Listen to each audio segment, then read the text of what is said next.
share of laughter through the pain. But look at us now, on a Sunday time. Have we seen our finest hour? Good times surely will come. All I know is people talk without listening. What I'm saying is life's too short to live in these extremes. Have we seen our finest hour? Good times surely will come. And all through the night I wondered and waited. Say fake news. Boston wrestling is fake news. Divided we fall to wait here for you, holding it together, just like a desert flower, waiting on the rain to come. And all I know is anger, lies, confusion. And what I'm saying is you don't realize what this means. Have we seen our finest hour? Good times surely will come. Just like a desert flower, waiting on the rain to come.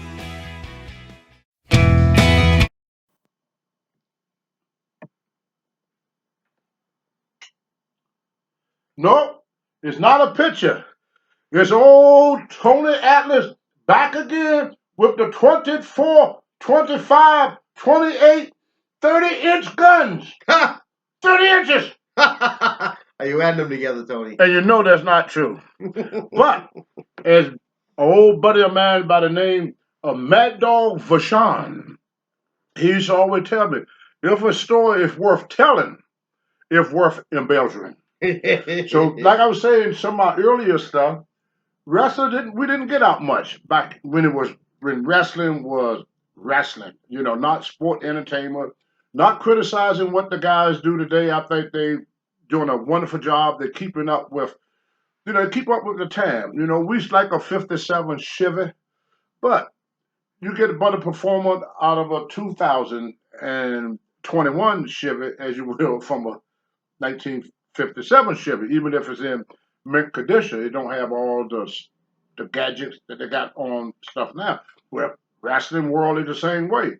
There was a time where I could grab a headlock and work that headlock all night long. I could work that headlock and people would cheer. And the object of my opponent was to get out of the headlock. And I could make a match. I remember wrestling Ken Patero, Olympic champion.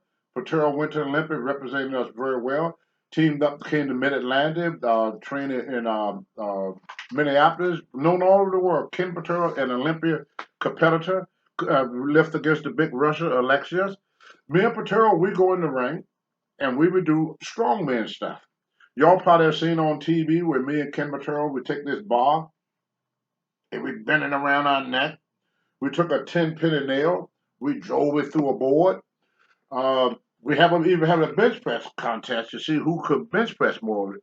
So when we got in the ring, all we had to do was do a test of strength. We lock hands, go around, test of strength. And then finally I would get a hold on Ken Patero, and and he would be fighting to get out of the hold.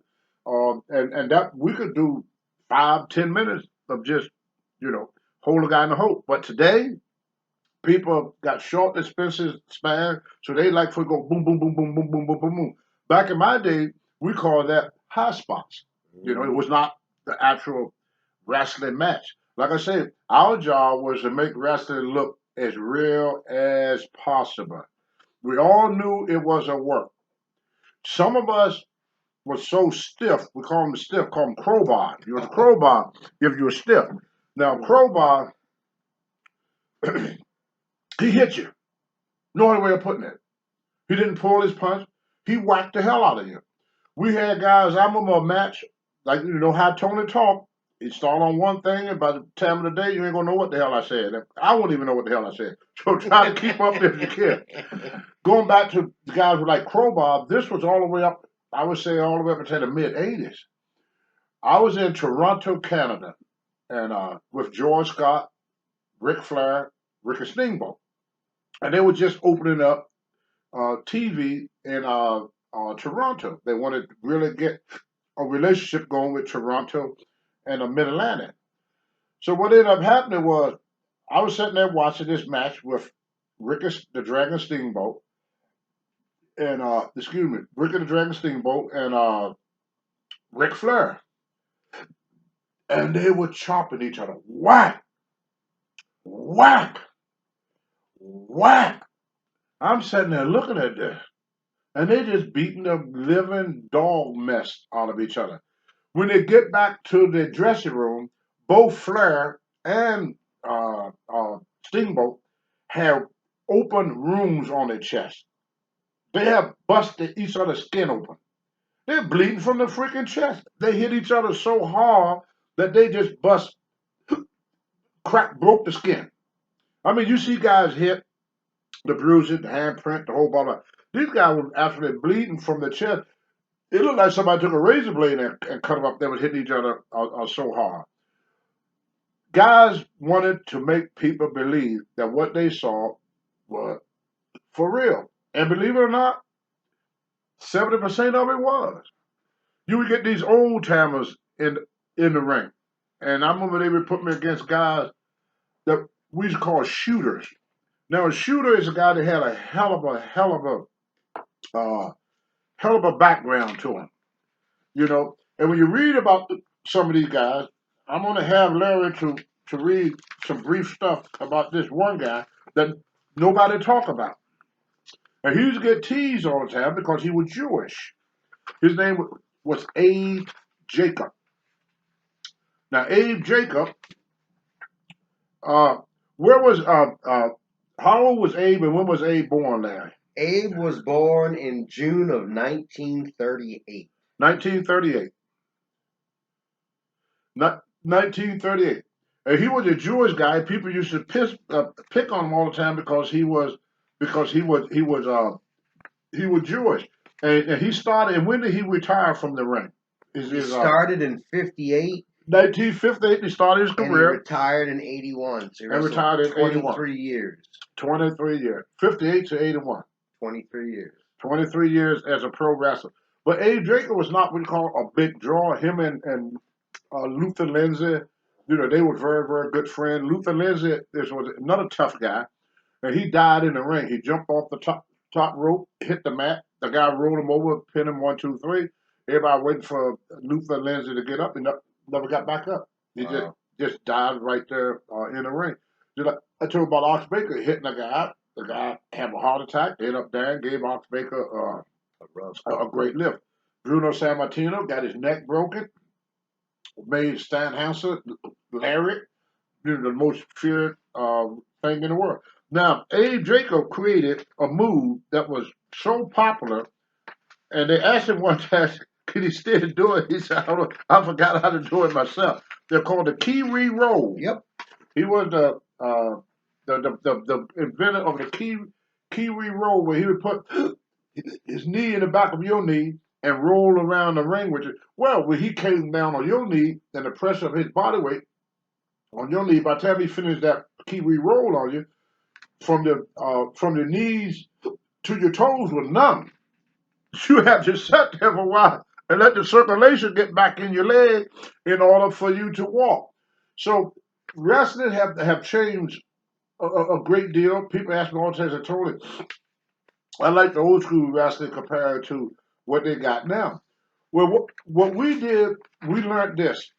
A move is only as good as your opponent sells it. You know, you have to really put it over. If you don't put it over, it means nothing. I was trying to watch, not to, like I said, I'm not knocking anything anybody do. I was watching Monday Night Raw one night. And this guy drop kicked him. Some fat flipping. Did this, did that, did this, did this, did everything this guy. The guy get up and kick his butt. I go, boy, back in my day, we would make that move, make like Ernie Ladd would say, get the most mileage out as you can. we would make that move mean something. See, nothing, the reason wrestling is not that exciting to people, no, nothing means nothing. It don't matter how pretty a move is. You know, you can have in boxing, you can have the prettiest punch in the world. Beautiful punching. Oh, beautiful. But you couldn't bust a grape with them. So what they usually having a beautiful, beautiful, beautiful punch, but you can't hurt nobody with it. It's kind of like having a big, beautiful car sitting out in the yard, but it don't run. The motor sucks. So, you know, something that look good don't necessarily mean it is good. If the person you're doing it to don't put it over. So wrestling is what we used to call in the olden days was a team effort. If I work with you and I do something to you and you don't put it over, then I don't put your stuff over. So now the match look shitty because ain't nobody selling for nobody. Or if you tough enough, old time would tell you, I'm gonna give you another punch, kid. If you don't sell this one, I'm gonna give you something that would make you sell. So the guy would punch you, you don't sell it, then he would hit you so hard he almost knock you out. He would make you sell. Or some these old shooter would get you down and put you in a hole and make you squirm like a little rabbit. The next time you get that ring, you would put his stuff over. Another thing was respect. You had to have respect. I mean, you have to earn respect. It wasn't like you walk in the door, hey, Larry, I respect you because you Larry the Hillbilly. I'm going to respect you. Oh, I'm going to respect you, Rocky Johnson, because you the soul man, Rocky Johnson. No, no, I don't respect you until I feel you in the ring. Nobody respect me until they feel me in the ring. I'm talking, like I say again, the 70s and the 80s. The reason I stick so much with the 70s and the 80s, that's where I learned. And like Larry just read, I was taught by a guy that started wrestling in 1958. So what he learned in 58, 68, he was teaching it to me in 78.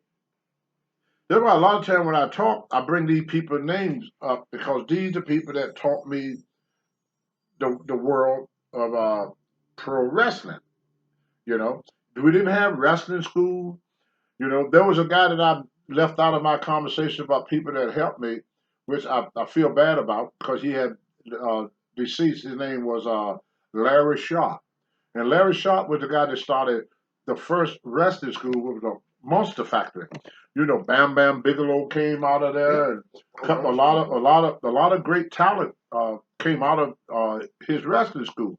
And Larry Sharp was a guy that came down every day to train because Larry was not a top guy in the Mid Atlantic during that time. So if you're not a top guy and the boss asks you to do something, you didn't ask what or anything. You just went and did it. So when they asked Larry, said, "Look, I want you to meet Tony Atlas every morning at the YMCA in Charlotte, North Carolina, and teach him the rope." Where Larry was here there every day. The other guy that was there just about every day was Gene Anderson. Now, Ole would come down, Ole Anderson would come down, but Ole would wait until you get tired. So they would have me doing 300 push-ups until my arms felt like rubber band. They had me doing jumping jacks, you know, until my legs felt like spaghetti. Then they put me on the mat with other shooters to stretch me a little bit. And then Ole walked through the door. Hey, let me have him now. Now he's tired. So one day, Larry Sharp decided to play a joke on Ole. So I come in, I said, I wait for them to tell me what to do. So every time I asked Larry Sharp something, he said, just stay over there and rest. And I just sat down. So another 15 minutes went by. I said, brother, are we going to do that? He said, don't worry, Tony. You're going to get to do something. Just relax. You just sit there and rest. Get your rest. We want you to be fresh for this. I said, okay. So about 30 minutes went by. Here come Ole. Larry saw him coming. So Larry came in, took a glass of water and threw it in my face. And threw water all over my shirt, made it look like I was sweating. I ain't did something. So you have to make it look like don't broke a sweat. So I'm sitting there and Larry said, look, kid, I want you to act like you're the most tired guy in the world. Act like you're tired.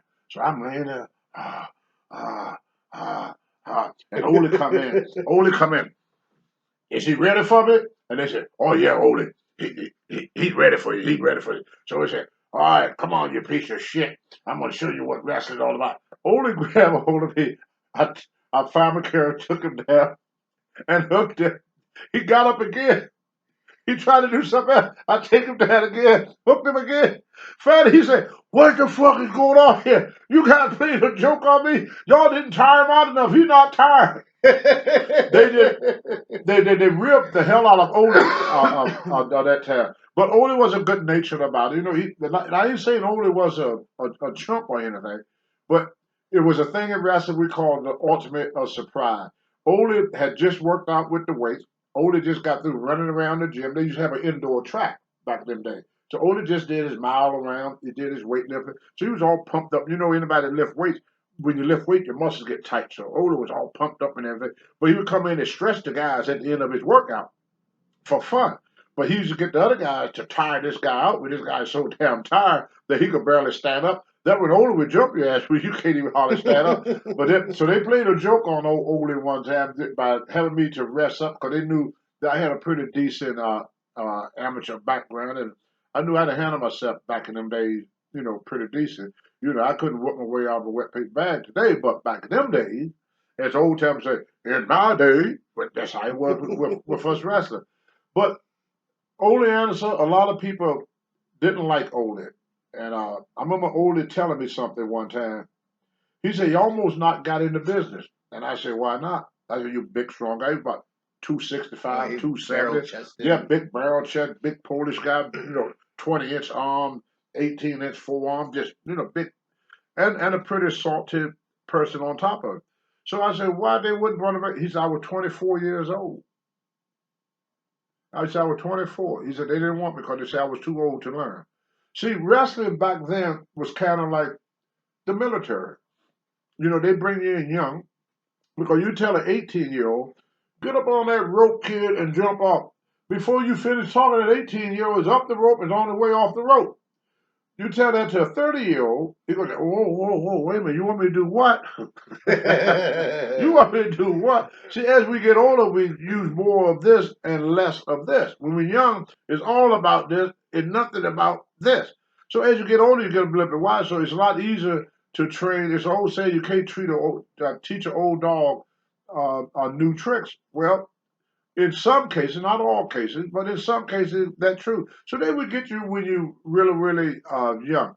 So Ola was telling me the story about his age, and then later on, I talked to other wrestlers like Randy Savage. When I first met Randy Savage, we were riding up down the street with his brother Lenny Poffel. He was wrestling at Randy Poffel then, and his father was Angelo Poffel. And Angelo was known for doing so many setups. I think it was like 500-600 setups. Yeah. Or something that he had a record for that. He had the world record. The world record for doing the most setup in one setting. I don't mean do 50 stop. I mean this guy did like 500-600 setups. He had a record. Larry probably put his program over to tell you exactly how many Angelo Poffa did. And they would train his kids when they were very young, so that by the time this kid got 20 years of age, this kid got 4 or 5 years of wrestling experience underneath his belt because he came from a wrestling family. You take like you got Bob Orton Sr., you got Bob Orton Jr., you got Barrio with my condolences go out to the Orton family. Barrio is no longer here with us. He had a good, successful career in Canada. It didn't take off as well as his brother Bob did. But great young man. I met him several times. Wonderful young man. But anyway, the Ortons, Randy is the third generation of wrestlers. Can I butt in? Go ahead. Angelo Poffo set the world record. Let's see, 6,033 sit-ups. Can you imagine that? In 4 hours and 10 minutes. 6,033 setups in 4 hours. Yeah. Can you imagine what type of individual? Now stop to think about this for a minute. What type of individual could sit there for 4 hours and do setup for 4 hours? 4 hours of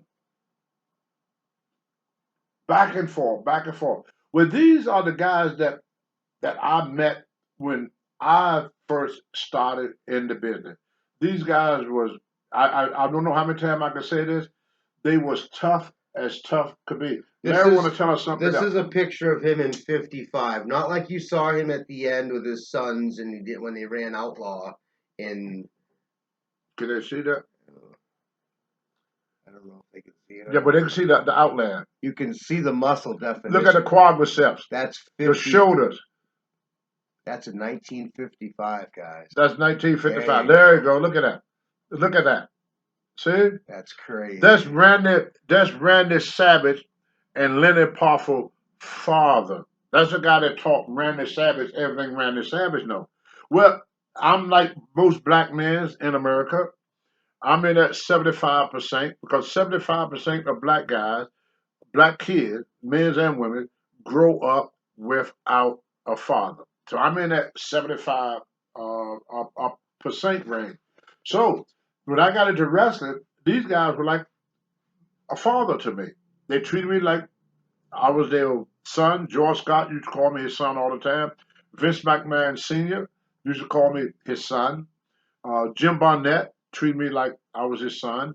Uh, Bill Watts, Cowboy Bill Watts, he kind of treated me like a younger brother, you know. So I always had this urge to learn from these older guys because this is November, and what all of us know in November you have what's called Thanksgiving.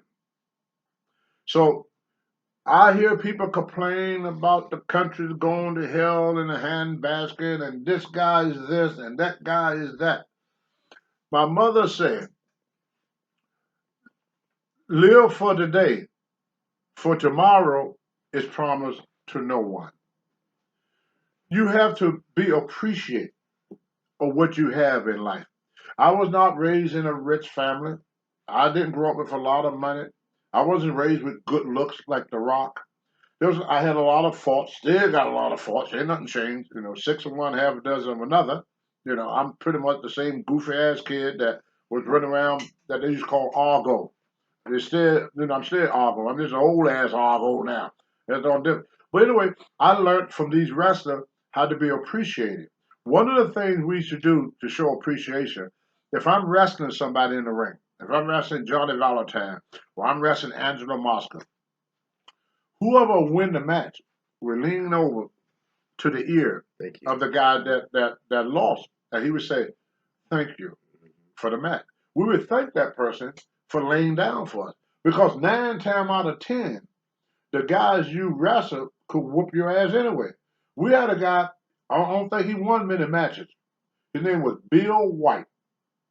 Bill White was his name. Where Bill White would run and hit that rope and come off that rope like a freight train. And he would try his best to knock you through the next rope. He would hit you as hard as he could possibly hit you. It's so hard that sometimes you go, whack, dang, this guy is stiff. He's a crowbar. He's a crowbar. But a lot of guys, they like that reputation of being a crowbar in the ring. They wanted to have the biggest chop. They wanted to have the hardest punch. They wanted to have the biggest slam or the hardest slam. The harder they did it to you, the more popular they became for that particular move. Well, one day I was in the ring. Now, Steve Kern is the one that taught me how to drop kick. He taught me how to do it, but I hadn't done it yet in a match. So I'm wrestling against, I guess George Scott told Bill White, said, hey, get him to do the drop kick. So I'm wrestling Bill White, and Bill White looked at me and said, Tony, have you did that drop kick yet? I said, no, not yet. He said, well, you will tonight. He threw me in the rope. He said, drop kick me. So I had to drop kick. And a lot of stuff that we learned that day. See, that, like I said, there was no wrestling school until Larry Sharp started the Monster Factory. So when they train you, they would train to make sure the main part of the training was not to teach you how to work. You learn that on the road, like on-the-job training. The main thing they wanted to know is you're going to stick with the business. Because they were so protective of the business, they was always afraid, like I mentioned earlier in one of my interviews with Larry here, that Peter Parsley was a promoter in Roanoke, Virginia. And he didn't want me in the business because he didn't know how tough I was. See, when I say tough, I don't just mean tough with these. I mean tough here. Because any wrestler And up here. and here, Yeah. Larry had to remind me. Thank you, Larry. You got to be tough here because you got to be able to take it. You got to be tough here because any wrestler that ever been in this business more than a week or two will tell you the hardest part of the easy part is in the ring. That's the easiest part of wrestling. The hardest part is getting to it from the show. Like picture this: you get up in the morning, you have yourself a quick breakfast. 9 o'clock, you're in the gym. 10 o'clock, you leave the gym. 11 o'clock, you grab yourself some lunch. 12 o'clock, you driving 200 or 300 miles. You you get to the building about 6:30. You got to be there by 7 because the shows at that time start at 8. So you have to be in the dress room by 7. Not coming to the dress room, not in the parking lot, in the dress room. Then we have a guy to go by and put a little check to see who's all there. You got to be prompt. You have to be prompt.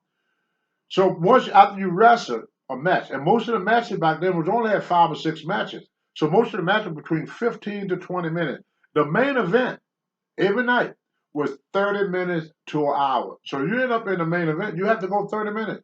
You couldn't go ahead and give people advertise a main event and give people a 10-minute match. They're gonna want their money back. So you have to be able to go at least 30 minutes, 30 hard minutes. Then you go and take a shower. Now this I was used to anyway, taking a shower with a bunch of guys, And some guys didn't want to take a shower, but them guys couldn't get in my car either. They couldn't get in nobody's car. So if you didn't want to take a shower with the other wrestlers, then you better drive yourself. The guy would take a shower together. Then they would jump in the car. They would stop at a 7-Eleven, and they would get their bologna blowout, which is cheese and bologna and that Wonder white bread. Oh The Wonder, they have all them different breads like that. Wonder bread with the bread, brother. Yeah. You have to have that Wonder white bread, with mayonnaise or mustard, whatever you want on it, and a 6-pack of beer. 12-ounce cans of beer. Everybody would get that little 6-pack of beer. And then you drive down back home. And while you're driving, a lot of guys, they want to rib. They just couldn't sit in the car and just behave themselves. So a car would come by you, one of the wrestlers would come by you while you're driving back home, just like 12 o'clock at night, and he would moon you. He would stick his butt out of the window, and then we laugh. Hey, look at that, look at that. Another entertainment we had driving back home, keep us awake, was the old CB. Every wrestler had a CB, and we talked back and forth on the TV, the CB and stuff. And then, like I said earlier, we didn't have much entertainment. My entertainment for nearly 20 years was beer. Like I said, there was no drugs in the business then. The drugs came along in the late 80s, early 90s, when everybody, when the drugs really hit the business. But in the 70s and 80s, there was a few guys that smoked pot or, took pain pills or something, but there was no cocaine or none of the stuff that they got now. It was most of just beer. I mean, it wasn't even that much about pot. Some of the younger wrestlers like myself and Tommy Wildfire Rich, a couple of guys, we like, take a little token of stuff. But these old guys that trained me, like Abe Jacobs and like Rocky Johnson. Rocky Johnson didn't drink beer. He was a whiskey man. I could see him now get that little thing of whiskey, put it between his legs, take a little cap out, put it back on. Got it. He had the flask right between his legs. Huh? Yeah. But he held it with his leg. And he pulled the bottle out and drank it on the whiskey. So a lot of guys, they was really, really into the whiskey. Like I said, there was no drugs back in them days. So they go out and get them maybe a pint of whiskey or a 6-pack of beer, and we drive back home. And the guy would do ribs and everything. I remember one time this cop, I don't know, some of the stuff that I'm telling you, you probably say, oh, Tony making it up. It couldn't happen. But in the 70s, you could get away with a whole lot more than you could today. We were riding with Adrian Adonis. He was in front of us, going back home one night. And this policeman don't pull over and He had his hat off. He had a hair on the top with a ball on top. So Adrian Adonis had a piece of bologna in his hand. So couldn't happen again in 1,000 years. He took that bologna and threw it out the window at the cop. The cop had his head down like that. That bologna landed right on that policeman's head, just like this. The policeman look up, and look around and see what the hell was happening. Went right back, sat his face. Never looked at the bologna on his head. If he had saw that bologna, he would have ran after us. Another time we coming home, the guy's gonna play a joke on me because I just started learning how to drive. So I'm driving, and back then the speed limit in the 70s was 55. We hated it.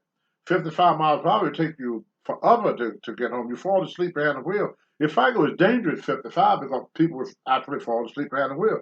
So I'm driving. I'm driving back one night, and I'm in Georgia. I'm in Georgia. And I never drove by myself. I always had another wrestler with me. But George Scott said, when you drive by yourself, learn how to be independent. You can't depend on these guys. Got to be independent. So I'm driving. All of a sudden, I'm coming from Rome, Georgia, back to Atlanta. And I see these lights coming at me. Now, these old dark country roads didn't have street lights or, no lighting nowhere. Mhm. The only light you had was what's on your car. So for some reason, coming around that curve, the car was coming around the world with the lights, his headlight right in front of me. So in my head, being new to driving at night and by myself, I thought the car was coming at me. That's what I thought. I said, this car is going to freaking hit me. So I'm waiting for the guy to get on his side of the lane. I'm here hollering at him. Get over. Like he's gonna hear you. Like he's going to hear me. Yeah. You know how you holler at the TV? Yes. Yeah. I'm hollering at this guy, and he's way away from me in another car coming towards me. It was a two-lane highway. So I got so scared, I thought the guy going to hit me. So I turned my wheel real fast, went off the side of the road. Now I'm sitting on the side of the road, out in the freaking boonies, you know. So I remember Klondike Bill and Johnny Weaver take me to this had a little store there, like a little gas station store together, Mm-hmm. and the guy sold food and like everything all in one little store. Mm-hmm. They had a towing company, Yep. where he towed your cars and stuff. So I said, oh, I know where I could go. So I left my car there. I walked, I would say probably about a mile, maybe two at the most. I walked down to his place. I knocked on his door.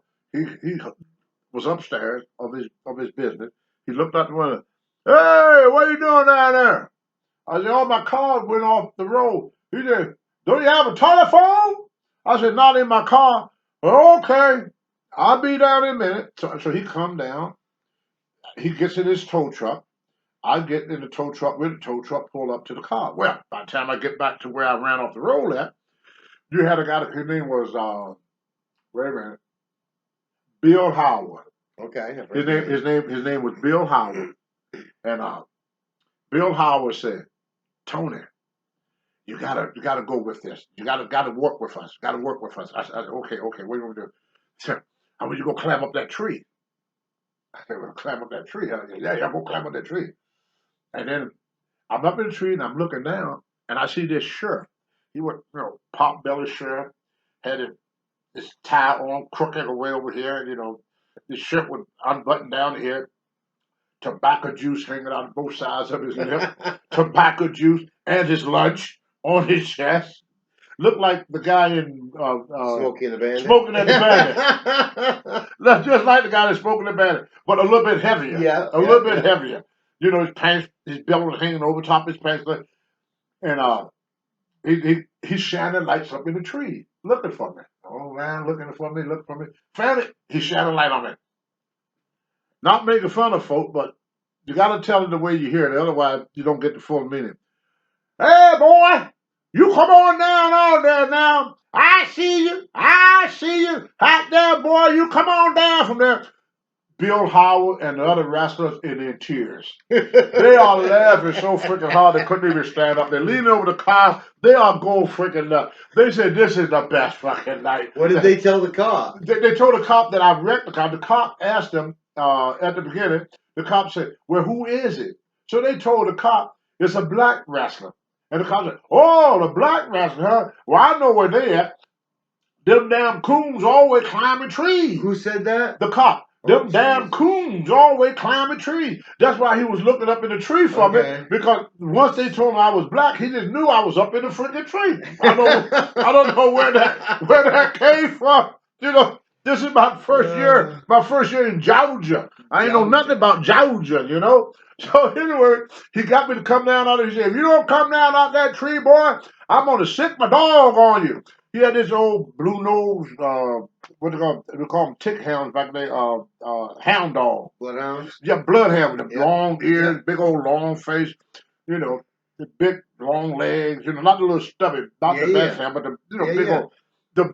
The dog was about as lazy as the cop was. The dog go.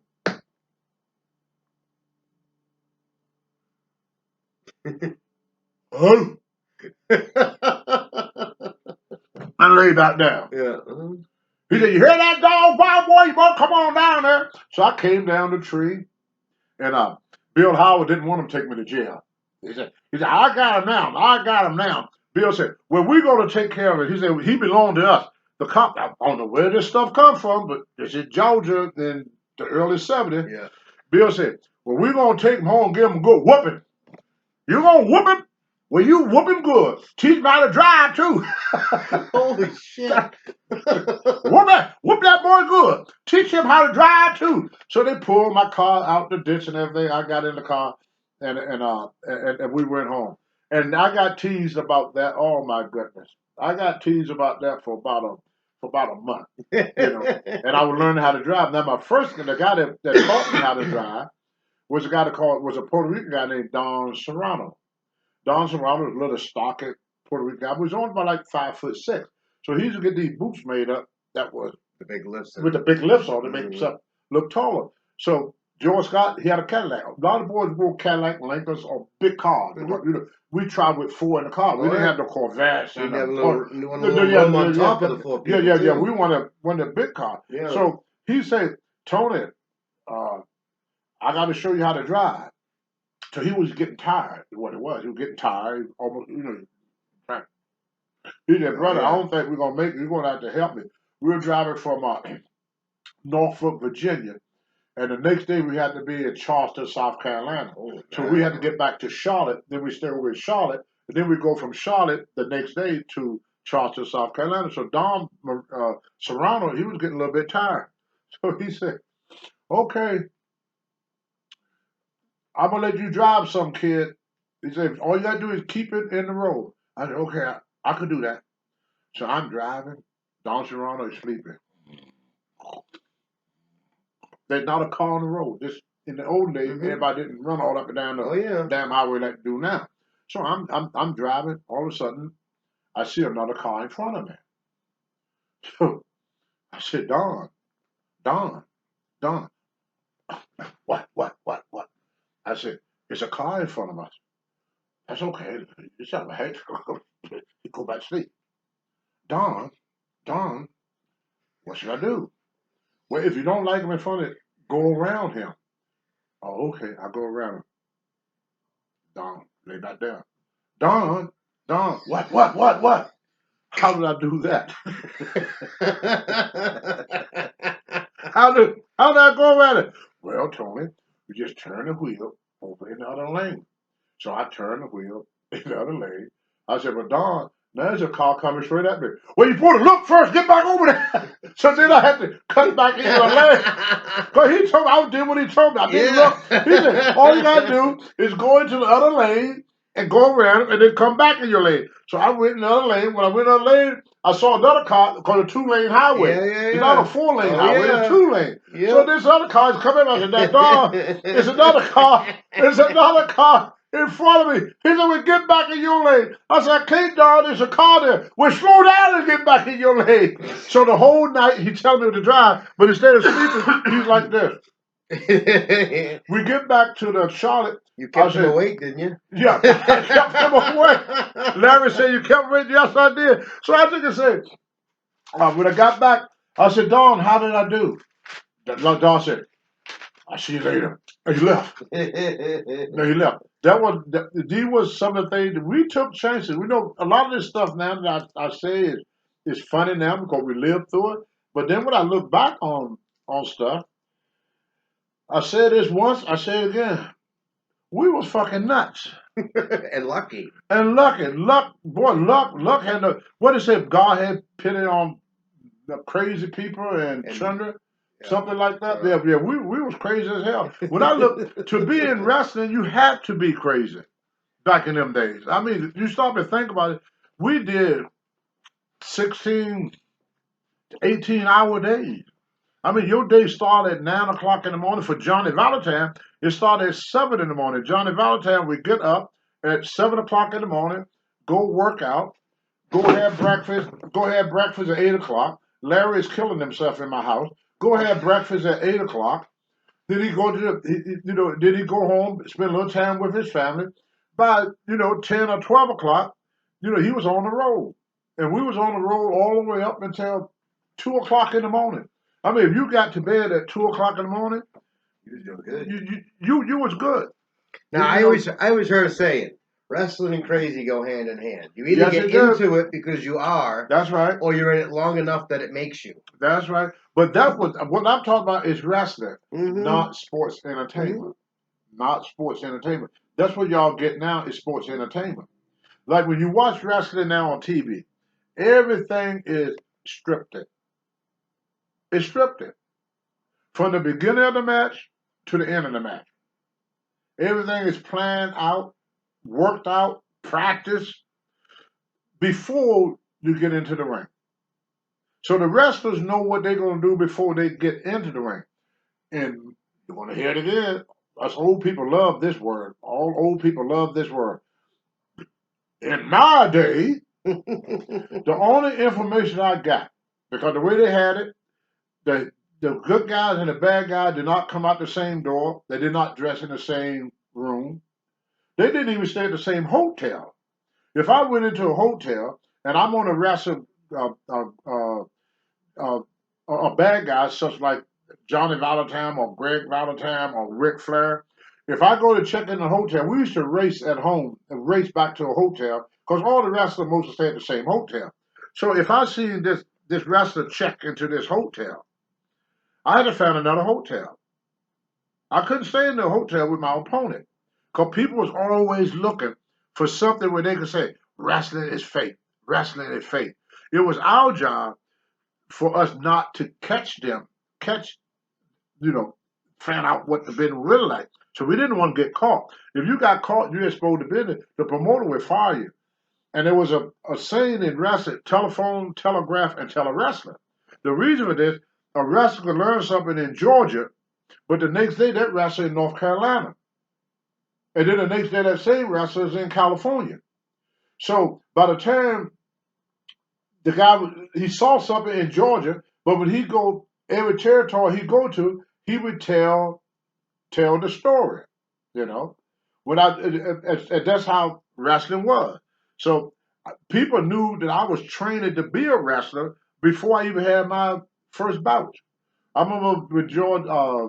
I was riding down the road with some guys, and teach how to be thankful, and teach how to think too. Now, this was something I had a hard time doing, thinking. Most of us, we're not used to thinking. We used to going to work. Our boss tell us what we got to do for that day. We do what we're supposed to do for that day, and then we go home. We're not used to being what I'm trying to say. We're not used to just being what the word when you take initiative. We could not take initiative. First of all, we was afraid we were gonna get fired. That was the first thing, and the second thing was if you don't come up with the idea, there's something go wrong. It's not your fault. You come up with the idea, and something go wrong, it's your fault. So one of the things that I learned about listening,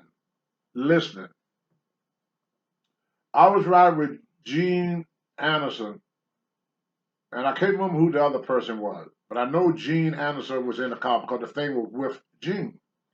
Gene Anderson said, Tony, what sport you played in school other than wrestling? Because he knew I was on the wrestling team in our school, you know. Larry, hand me that wrestling picture, please, sir. Which one? Yeah, my wrestling one. Oh, the high school? Yeah, you're going to have to hang it up when you get through. Larry's a good friend of mine. That's why we talk to each other like that. Hey, you. Now, I got a question for y'all. I don't know if y'all can see this. This is me on my wrestling team. Now, the question is, can anybody out there guess which one is me? You get a free autograph picture of Tony Atlas. All you do is contact old Larry. Contact Marty. Let Marty do some work. Contact Marty and the Pearl and say, look, I know which one is Tony Atlas, but this is me at Petrian High School. And my favorite football team is the Patriots, and the name of our team was the Patriots. Well, anyway, this is me when I was in high school. That's my teammates right there in high school. Thank you, Larry. Absolutely. But anyway, Gene Anderson said, what other sport you played, Tony, other than wrestling? And I said, well, you know I lift weights. Yeah, I know about the weightlifting. He said, well, what you do in school, I mean? I said, oh, I ran track. He said, what you did in track? I said, I used to do the 100-yard dash. I used to put the shot put. You know, some people say you throw the shot put, but you ever did shot put, you put the shot put. That's what I call a shot put, not a shot throw, but a shot put. So I said, I used to put the shot put. I did a 100-yard dash, and I used to do the 220. He said, oh, with all them muscles, you could run? I go, yeah, I was pretty good at running, you know. I said, I wasn't the best, but I was good enough to be on the team. He goes, well, he said, so you're a pretty fast runner. I said, I'm decent. He said, I'll tell you what, I will race you for $50. I said, Gene, come on. I said, I wasn't that bad on the team. I said, I did pretty good, you know. He said, no, I race you, kid. He said, I will race you. I will race you for $50. I said, you want to race me? He said, yeah, I'll race you for $50. I said, okay. So they pulled the car over. We walked down to the next mile marker. Gene said, okay, that's far enough. So the driver, like I said, I can't remember who it was. I want to say so bad Klondike or Johnny Weaver, because I spent most of my time with Johnny Weaver, Klondike Bill, and another black wrestler who used to play football named Charlie Cook. So, but I know it wasn't Charlie Cook. But anyway, the guy got out the car, the driver, lifted the towel up, because all wrestlers carried towels back in them days, and he dropped the towel. When he dropped the towel, I took off like a bat out of hell. I mean, I gave it everything I got. Something told me to look back. I looked back.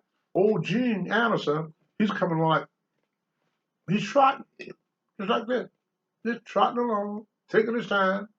He got back. He looked at me and said, okay, you owe me $50. I said, Gene, I won. He said, I didn't tell you that I could beat you, Randy. He said, I bet you that I will race you. See? That's where they would teach me that. Yeah.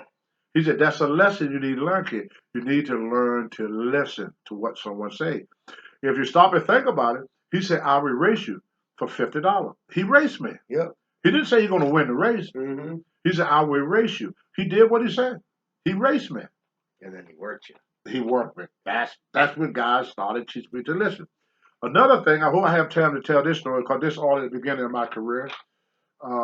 I don't do things in order because it don't come in here in order. I have to tell y'all as it come. I have to tell it because tomorrow I'll forget the hell all about it. You know, that's what my little pea brain work. You know, but anyway, my first week in wrestling, my very first week in wrestling, George Scott wanted to make me some money because to get me on my feet.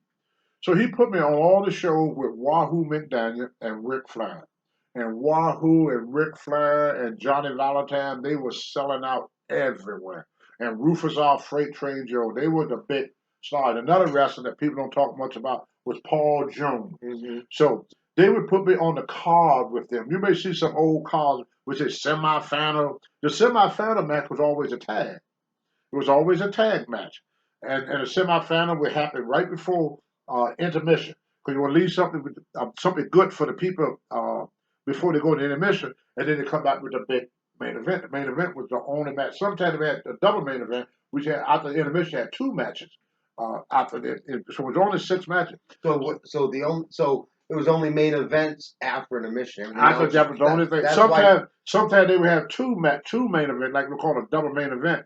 But the semifinal match was right before intermission. Mm-hmm. You know, to give them something good to think about to come back to. So Yeah. So they put me in the all all week. Instead of being in preliminary matches, which the first, second, third match or fourth match, they would put me in a semi main event, which you got paid more money. The higher you are on the card, like the guy on the first, just throwing numbers out there, maybe the guy on the first card would get $100 that night. This guy would get 150 on the second match. He would get 200 on the third match. There'd be 250 on the fourth match, and then you get like 300 or 400 for the semifinal. You get like 5 or 6 for the main event. So as you move up the ladder, your money moved up with you. So he put me in a big spot. This is my first week. I'm in a a lot of jealousy at that time. You would know the driver said, why in the fucking hell did this freaking kid walk through the freaking door and all of a sudden he's making more money than I make? So I'm riding back with these wrestlers, and one of them, Rene Goulet, freaking stooge. He said, yeah, they call him Sergeant Jacques Goulet. Yeah. Oh, Sergeant Jacques Goulet. He said, hey, kid, word up. That's why I use the word kid, because that's just how the wrestler taught you. Hey, kid, because you new to the business, or you're a kid in the business. You can be 25 years old, but in the business, you are a kid. So I'm riding with these guys. I'm sitting in the back seat. Hey, kid, how much money you made this week? I said, there's not nobody. Well, I didn't know you're not supposed to tell what you make, because that creates animosity. Because nobody got paid the same. Right. Nobody got paid the same. So I made $1,500. What I didn't know, when I made $1,500, everybody called like that. So I said, oh. He said, oh yeah. He said, that's it? I go, yeah. I made $1,500 this week. And he said, well, Rufus, our freight train Joe, he was not a big black wrestler. He got a belly out to here. He don't have your body. He don't have all your trophies and medals and stuff. He said, he made $2,500 this week. You only made 15? He said, here's another thing about listening. He said, wouldn't you like to make $2,500 in 1 week? I go, well, hell yeah. They said, oh yeah. So we talked a little bit more. The next morning, my phone went off. 7 o'clock in the morning. George Scott is on the phone. He's madder than hell. He's mad. You get your ass down here right now. Get down here, Tony. Get down. He was like a father to me. Mm-hmm. Get down here, boy. So I get in my car, get dressed. I didn't even shower. Just got dressed. I'm said, what is this all about? Because I could tell by his voice he's mad. He said, I hear you was complaining last night. Man, I wasn't complaining about nothing. He said, well, my phone rung off this morning. He said, everybody in the car said you was complaining that Rufus R. Jones made more money than you. Now, later I learned, once again, how to listen. What I should have said, oh no, I'm very happy with what I made. But I didn't know that then. Right. So when they asked me, would you like to make $2,500? I said, well, hell yeah, I'd like to make $2,500. Exactly. But that ain't how you answer these guys. Right. You have to think about where they're going with this, Yeah. And he said, George Scott said, well, you should have told him that you were satisfied with what you got. So then I hope I have time to tell the rest of the story. If not, I'll pick it up on next week. He said, well, Tony, even though I believe what you said, he said, but I still have to, he said, for the sake of the boys, I have to teach you a lesson. So he sent me to Kansas City, Missouri. And I stayed the guys were not making much money in Kansas City. Then he sent me to, I'm going to tell y'all more. I don't have time to tell you all these stories. You got 8 minutes, Tony. Okay. Larry said I do have time. So anyway, let me finish up this one story. So I'm going to leave everybody holding for next week. So George Scott said, well, I still got to teach you a lesson, kid, about how to listen and pay attention. Don't let people trick you. You have to use your head in this business. It ain't all about the muscle. You have to use your head. He kept telling me, you got to learn to use your head. Because these guys would try to screw you. They're not your friends. They're not, they're your business associate. I didn't understand that then. So anyway, they sent me to Kansas City, what the guy, Gagne? No, was it Gagne? What was it? With the promoter? Pat O'Connor and Yeah. Bob Geiger. Geigel, yes. Bob Geiger. Yeah. Bob Geiger was the promoter and Pat O'Connor. So we stayed at this hotel called a Razorback. Had this old elevator that didn't have buttons that you push like the elevator do today. I mean, old elevator. You get on this thing, you have like a fence or something. You pull in front of you. You got a guy that would take you up to your floor, and he give him tips and everything. So one day he saw me. He go, "Hey, if you need any action, I'm your man." I go, "Oh, okay." He said, "I get you women. I get you dope. Whatever you want, you come and see me, brother." He said, "We fixed you up." So one night, old Tony got a little horny. I said, "Well, yeah, maybe I'll go see this guy tonight." So I said, "Hey, man, could you hook me up with somebody?" I was probably about 20 or 21 years of age, no more than 21. I said 22 at the birth, early 20. So I go up to my room, and here comes this woman coming up to my room. I'm in my 20s. This freaking woman got to be in her 60s. Oh, Jesus. Had no teeth in her mouth. Oh, Not tooth to first. Oh. Wrinkle up everything. Her breast hung down like 2 slabs of bacon. She pulled them damn clothes off in front of me. And I said, "Look, I'm kind of tired from my show." I said, "Why you tell the guy that you did me? Huh? How much I had to pay you?" She told me I paid her to leave. I know, went back to him. Yeah. I think he was pimping out. He was a pimp for his mom or something. I think it was a mom Mom-son connection? son connection or something. Yeah. So he was Jesus. pimping. His mother must have been an old drug addict, prostitute from years back, and now she got her son getting her dates and stuff like that. I have seen it all. This shit, you can't make it all up. So then he sent me. I would tell you more about these things too, because it would come to me after I get through talking. A lot of stuff come to me. I said, "Darn, I wish I had told him about this. I wish." But then there's always another time, hopefully. And then he sent me to Amarillo. I mean, no, before Amarillo, I went to Dallas for Fritz von Erck. Fritz von Erck was a big 6'6", 300-pound German, and he would throw that big leg up on the table and lean on that big leg, had calves about that big around. He put me in the ring. Uh, he was real nice to me. The Von Erichs was real nice to me. Uh, then it's something where I had the most excitement when I went to Amarillo and worked for Dory Funk Jr. Dory Funk Jr. There were Dory Funk Sr., Dory Funk Jr. Now, Dory Funk is Terry Funk's brother. So I got down there and I met this guy they call Sputney Monroe. Diamond ring, Cadillac man. In fact, Ric Flair stole a lot of stuff. I want to say stole. The best word for it, he recreated. There you go. Recreated a lot of stuff that he learned from Sputney Monroe. See, nothing in wrestling is new. A lot of this stuff was done 50 years ago, but they didn't have cable TV, they didn't have the internet, so a lot of people didn't see it. But in the business, we seen it, or we heard about it, or somebody told us about it, so we found out. So I'm going to wrestle Sputney Monroe. Well, when I got out in the ring, what I noticed was 80% of the fans at this show was black. I'm in the dressing room, I'm happy as a hog in slop. What? I'm black. 80% of the crowd is black. I'm gonna get over like $1 million here. This is gonna be my best town right here. I'm gonna love this. So I go out in the ring. I get a couple of not nothing real big. Then Sputney Monroe came out of the dressing room. Everybody in the freaking dressing room started hollering and screaming. I mean, not in the dressing room, in the arena, started hollering and screaming for Sputney. And he was all black. Every black person in the ring was screaming for Sputney Monroe. Now, Sputney was called a bad guy, a heel. I was a babyface, a good guy. I hit Sputnik, the people go, boo! Sputnik hit me, the black people go, yay! So I'm sitting there talking about how in the hell can black people cheer more for a white guy than they would cheer for me. Then I saw Sputnik Monroe do his interview.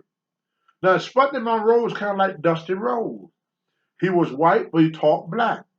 You know, he had that, that thing like Rick. He had a Ric Flair, Dusty Rhodes. They just knew how to connect with the black audience. They knew how to connect. So then we get back to the hotel after the match and everything was all over. We get back to the hotel, and I said, "Well, where can I get some barbecue?" Asked Sputnik. Where can I get a black woman? Asked Sputnik. Then found Ray Candy, who was a black guy, big Ray Candy. He said, anything you want here in the black neighborhood, ask Sputnik. I said, but you black Ray. He said, yeah, but they like Sputnik more than like me. He said, I'm a heel with Sputnik. He said, everybody's a heel with Sputnik Monroe. So the Sputnik Monroe years ago, I got 1 minute. I'll tell you a little bit about Sputnik. I'm in it. Sputnik Monroe he got Moolah started. Moolah used to wrestle as his manager as the slave girl. Correct. So Sputnik Monroe. So once again, I want to thank y'all. Thank y'all for coming. This is Wrestling and Wrestling with Real. And for those that want to see where I'm going to be, I got one of the places, the Larry Reed. If y'all want to see me sometime this month, I'm going to be in Philadelphia, in Pennsylvania at the. Let's see, we're going to be Friday, November 5th at Hybrid Wrestling in Chester, Pennsylvania at the Harrah's Philadelphia Casino and Racetrack. Right. And the next day, we are going to be at Celebration right here in Lewiston. Maine. Right. On the 6th. Me and Larry going to be together on the Lewiston one. So y'all come up and ask questions and take pictures and come out and see us. It's going to be from 10 to 4. And it's at the Ramada Inn. At the Ramada Inn. That's on the 6th. On the 5th is Hyber Wrestling in Pennsylvania. So once again, thank y'all for your wonderful participation. Is coming to see us. And remember, I was around when wrestling was